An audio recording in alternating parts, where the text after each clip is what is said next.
اس لیے ہمیں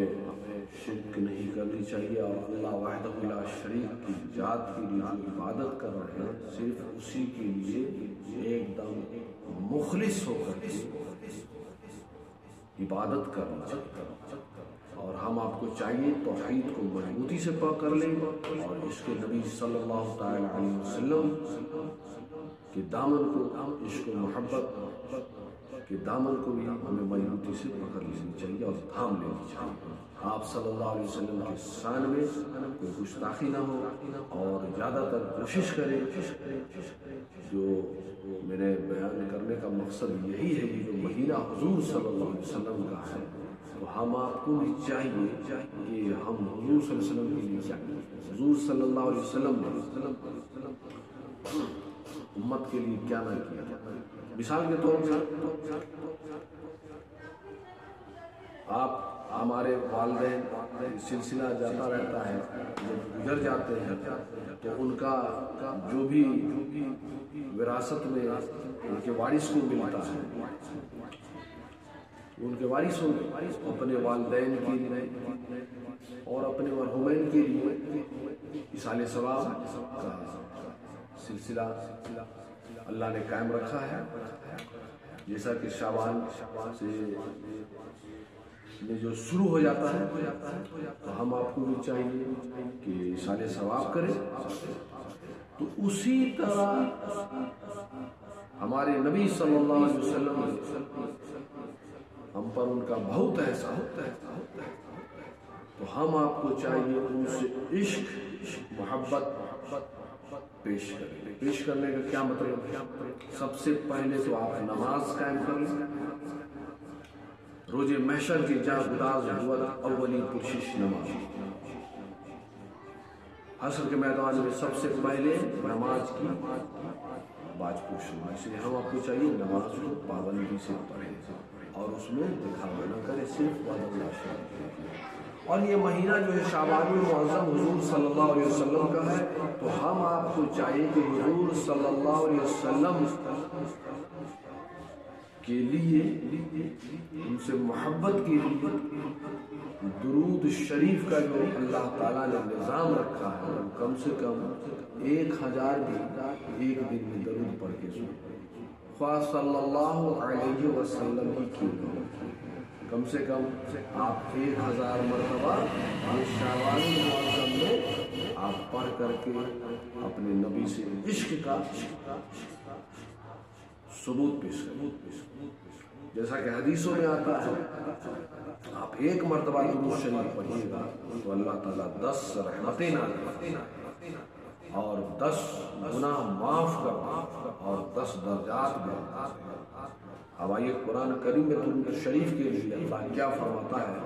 ان اللہ وملائکتہ یصلون علی النبی یا ایھا الذین آمنوا صلوا علیہ وسلموا تسلیما۔ بے شک اللہ اور اس کے فرشتے درود بھیجتے ہیں۔ ان اللہ بے شک اللہ ملائکتہ اس کے فرشتے یصلون علی النبی درود بھیجتے ہیں نبی صلی اللہ علیہ وسلم۔ یا ایھا الذین آمنوا اے ایمان والو صلوا علیہ وسلموا تسلیما، تم بھی درود و سلام بھیجو۔ لیکن یہاں تو درود میں ہی اختلافات ہیں،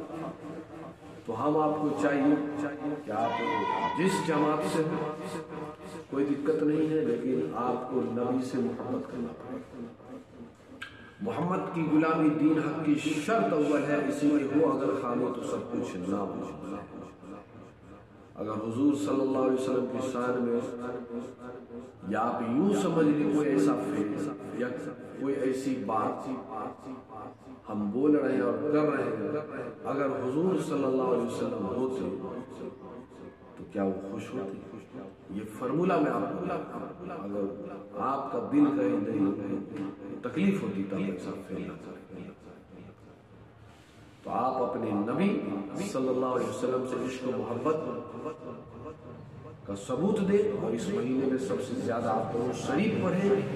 اور اس کے علاوہ نماز کا پابندی رکھیں۔ اس لیے یہ مہینہ شعبان المعظم ہے، اور یہ شعبان المعظم جو ہے حضور صلی اللہ علیہ وسلم کا مہینہ ہے۔ اور میں آپ کو بتا دوں جو میں نے آپ کے سامنے قرآن حکیم کی جو آیت پڑھی ہے اس پہ تھوڑا اور روشنی میں ڈال دیتا ہوں کہ صرف درود ایک ایسا فعل اور عمل ہے جس کے بارے میں اللہ تعالی فرماتا ان اللہ و ملائکۃ یصلون، اے ایمان والو بے شک اللہ اور اس کے فرشتے درود بھیجتے ہیں علی النبی محمد صلی اللہ علیہ وسلم پر، غیب کی باتیں بتانے والے پر۔ نبی مانے ہوتا ہے جو غیب کی باتیں بتانے والا، یہ نبی کی خصوصیت فضیلت ہے۔ جو نبی اگر غیب کی خبر بتانے والا نہ ہو تو وہ نبی ہو نہیں سکتے، یہ آپ کو نبی کا معنی لگتا ہے۔ اور اس کے بعد جو آیت ہے صلو علیہ وسلم و تسلیما، اس میں میں بات کروں گا، پہلے میں اس سے پہلے والی آیت آپ کے سامنے جو عالموں نے بتایا ہے وہ اختلافات کی بات نہیں، اور آپ اسے ملا بھی سکتے ہیں، اللہ نے جو آپ کو علم دیا ہے۔ صرف ایک درود ایک ایسا عمل ہے جو اللہ تعالیٰ بھی حضور صلی اللہ علیہ وسلم پر بھیجتا ہے۔ اللہ تعالیٰ نماز نہیں پڑھتا، اللہ تعالیٰ روزہ نہیں رکھتا، اللہ تعالیٰ حج زکوٰۃ کوئی فعل میں شریک نہیں، اور اللہ عبادت کی بات، اللہ تعالیٰ نے تو جنات انسان کو، جیسا کہ قرآن کریم میں ہے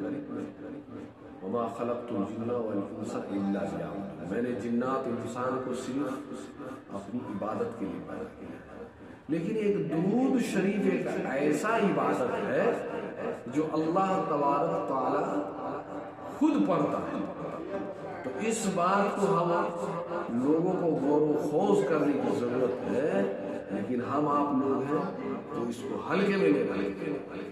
تو ہمیں آپ کو چاہیے کہ درود شریف کا بہت ہی اہتمام کریں، اس کی بہت فضیلت آئی ہے، اس میں کوئی اختلافات نہیں، اور ہم آپ کو چاہیے جناب محمد رسول اللہ صلی اللہ تعالی علیہ وسلم سے عشق و محبت وابستہ کریں، اور آپ کے نقش قدم پر چلنے کی کوشش کریں، اور زیادہ سے زیادہ درود شریف کا اہتمام کریں۔ ہاں، تو میں بتا رہا تھا کہ یہ درود شریف ایک ایسا عمل ہے جو اللہ بھی حضور صلی اللہ علیہ وسلم پر۔ اب اس کے بعد والی جو آیت ہے صلو علیہ وسلم تسلیما، اے ایمان والو تم بھی درود و سلام بھیجو۔